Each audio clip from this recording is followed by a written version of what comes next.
Sabe, existe uma molécula por aí que provavelmente já esteve na sua mesa hoje, mesmo que ninguém tenha percebido. Ela está ali escondida no açúcar. E acredite, ela pode ser a chave para um futuro muito, mas muito mais sustentável. Pensa só. Toda vez que o açúcar esquenta, essa molécula aparece. É por isso que ela está literalmente em todo lugar. No cafezinho de manhã, no pão na chapa, até no mel. Mas o mais interessante é que o potencial dela vai muito, muito além da nossa cozinha.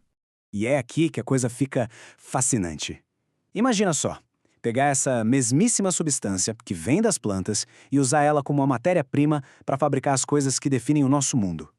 Eu estou falando de plásticos, remédios e até combustível.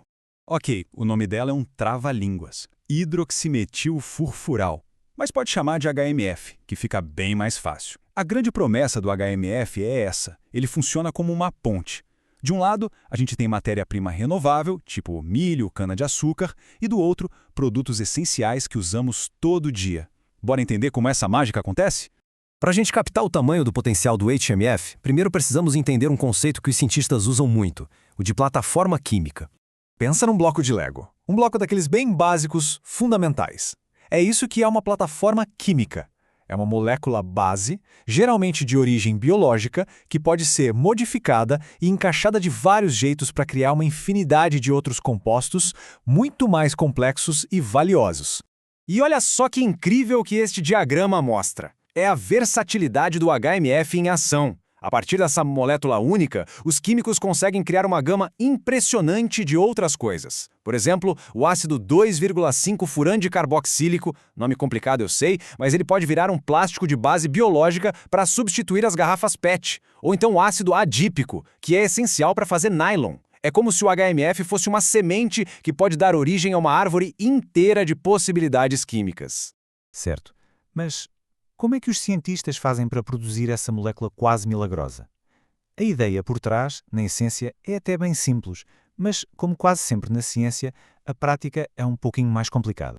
O conceito-chave aqui é a desidratação. Basicamente, você pega um açúcar comum, como a frutose ou a glicose, e, quimicamente falando, você arranca 3 moléculas de água, de H2O. O que sobra no final, exato, o HMF.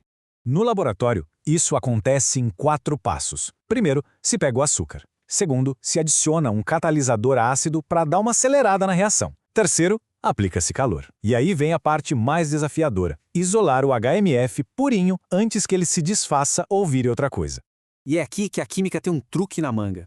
Acontece que a frutose vira HMF com muito mais facilidade, com mais eficiência do que a glicose. E como a glicose é o açúcar mais abundante na natureza, o que a indústria geralmente faz, primeiro converte a glicose em frutose, só depois é que a reação para criar o HMF começa para valer.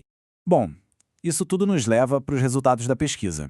E aqui a gente vê não só o sucesso, mas também os enormes desafios que ainda existem para que a produção de HMF seja, economicamente viável.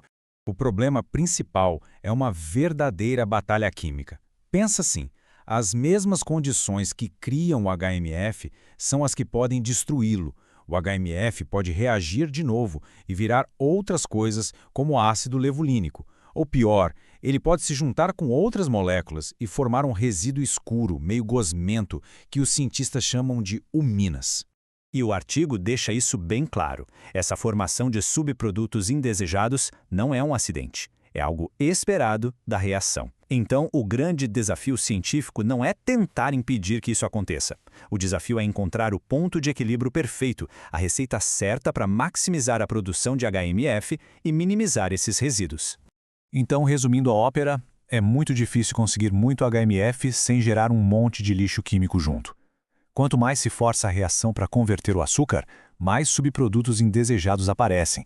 E depois, para separar o HMF puro dessa mistura toda, nossa, é um processo caro, complicado e hoje é um dos maiores gargalos para a produção em larga escala. Mas, apesar de todos esses obstáculos, a conclusão da pesquisa é bem clara. O potencial do HMF é simplesmente grande demais para ser ignorado.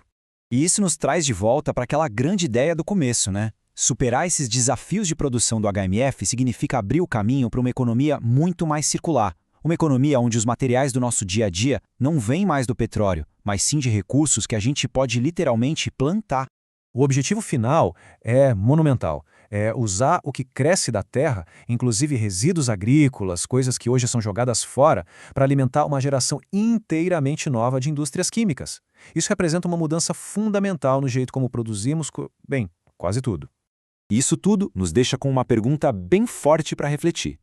Se a química do século XX foi toda construída em cima do petróleo, será que a química do século XXI poderia ser construída em cima do açúcar?